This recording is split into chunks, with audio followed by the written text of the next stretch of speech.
வாழ்க்கையில் வந்து முதல் முறையாக ஈரோடு மகேஷோட பிறந்த ஒரு தலைவாசல்னு சொன்ன தலைவாசல் விஜய் சாருக்கும் பரவாயில்ல சார். ஏன்னா நிறைய பேர் ஈரோடு மகேஷ்னு கூப்பிட்டு திரும்பியும் சொந்த ஊருமா அப்படி செத்துடலாமான் இருக்கு. நல்லா இருக்கீங்களான்னு கேட்டு கை கொடுக்குறப்ப நாசமாக போன்னு நினச்சிக்கிறான். நல்லா இருக்கீங்களா சார், நாசமாக போயிட்டு எப்படியாவது அப்படிதான் எண்ணத்துலேயே கையே கொடுக்குறான். சில பேர் இன்னுமா இருக்கேன்னு கேட்குறான். சில பேர் என்ன டிவிலே வரதில்லைங்கிறான்.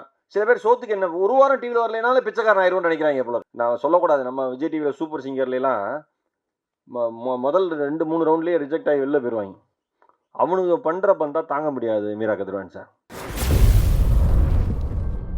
ஸோ அடுத்ததான் வந்து இங்கே பேச வரப்போகிற பற்றி சொல்லணும்னா, விஜய் சாரே வந்து லைட்டாக ஒரு இன்ட்ரோ ஒன்று கொடுத்துட்டாரு. பட் ஒரு ஆங்கராக இருக்கும் பொழுது ஒரு பயங்கர இன்ஸ்பைரிங்கான ஒரு ஆங்கர் அப்படி அவர் we look up to him அப்படின்னு ஒரு பக்கம் சொன்னால் கூட, ஒரு ஹியூமன் பீயிங்காக இப்படி இருந்தால் பெட்டராக இருக்கும் அப்படின்னு ஒவ்வொரு முறை அண்ணாவை பார்க்கும் பொழுது பேசும்பொழுது அதை வந்து தெரியப்படுத்திக்கிட்டே இருப்பார்.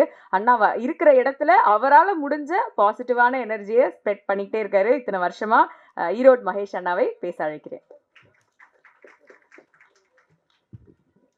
தேங்க்யூமா, ரொம்ப நன்றி. ஒருத்தர் அடுத்தவங்களை மனசார பாராட்டுறதுக்குனே ஒரு மனசு வேணும். அது தாராக்கு இருக்குது. நன்றிமா. அனைவருக்கும் இனிமையான வணக்கங்கள். இந்த ஜென்மநட்சத்திரம் டீமுக்கு இது எப்படி முக்கியமான நாளோ எனக்கு ஒரு முக்கியமான நாள். ஏன்னா என்னுடைய நண்பர், என்னுடைய ஒரே நண்பர், 14 ஆண்டுகால நண்பர் தமன் அவர்கள் ஹீரோவாக பண்ணுற படம் ஜென்மநட்சத்திரம். அதனால் எனக்கு ரொம்ப ரொம்ப முக்கியமான ஒரு படம். கேபிள் சங்கர் சார் பேசுகிறப்ப வாழ்த்த வயதில்லைன்னு சொன்னீங்க. அபத்தம். தயவு செஞ்சு இனிமேல் அந்த வார்த்தையை பயன்படுத்தாதீங்க.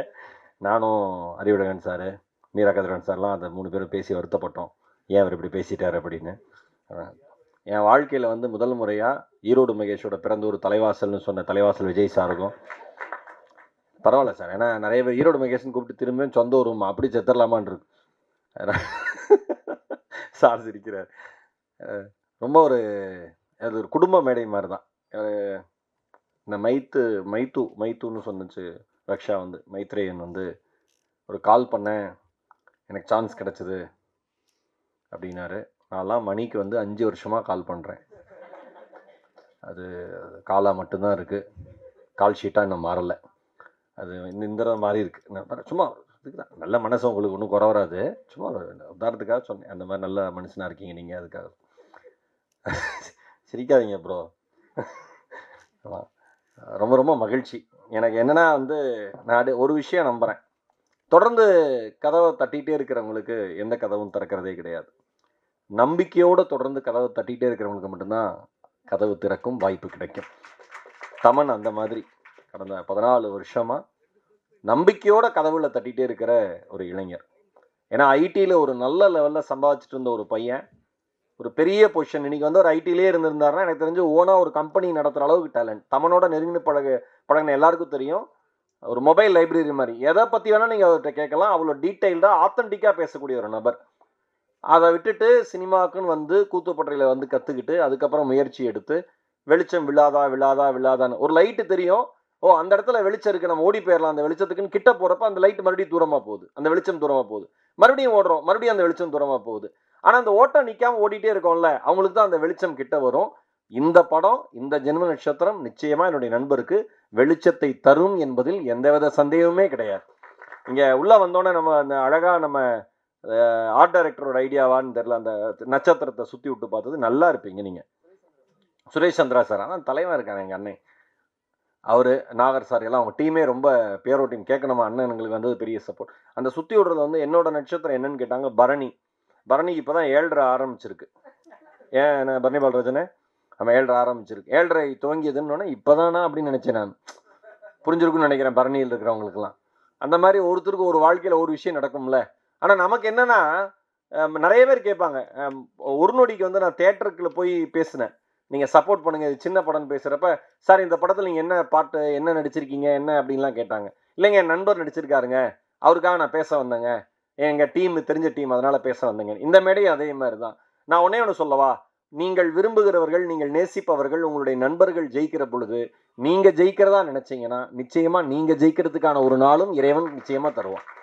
இங்கே பிரச்சனையே வந்து யாரும் ஜெயிச்சிடக்கூடாதுன்னு எல்லாரும் நினைக்கிறோம். கை கொடுக்க நல்லா இருக்கீங்களான்னு நினச்சி நல்லா இருக்கீங்களான்னு கேட்டு கை கொடுக்குறப்பே நாசமாக போன்னு நினச்சிக்கிறான்.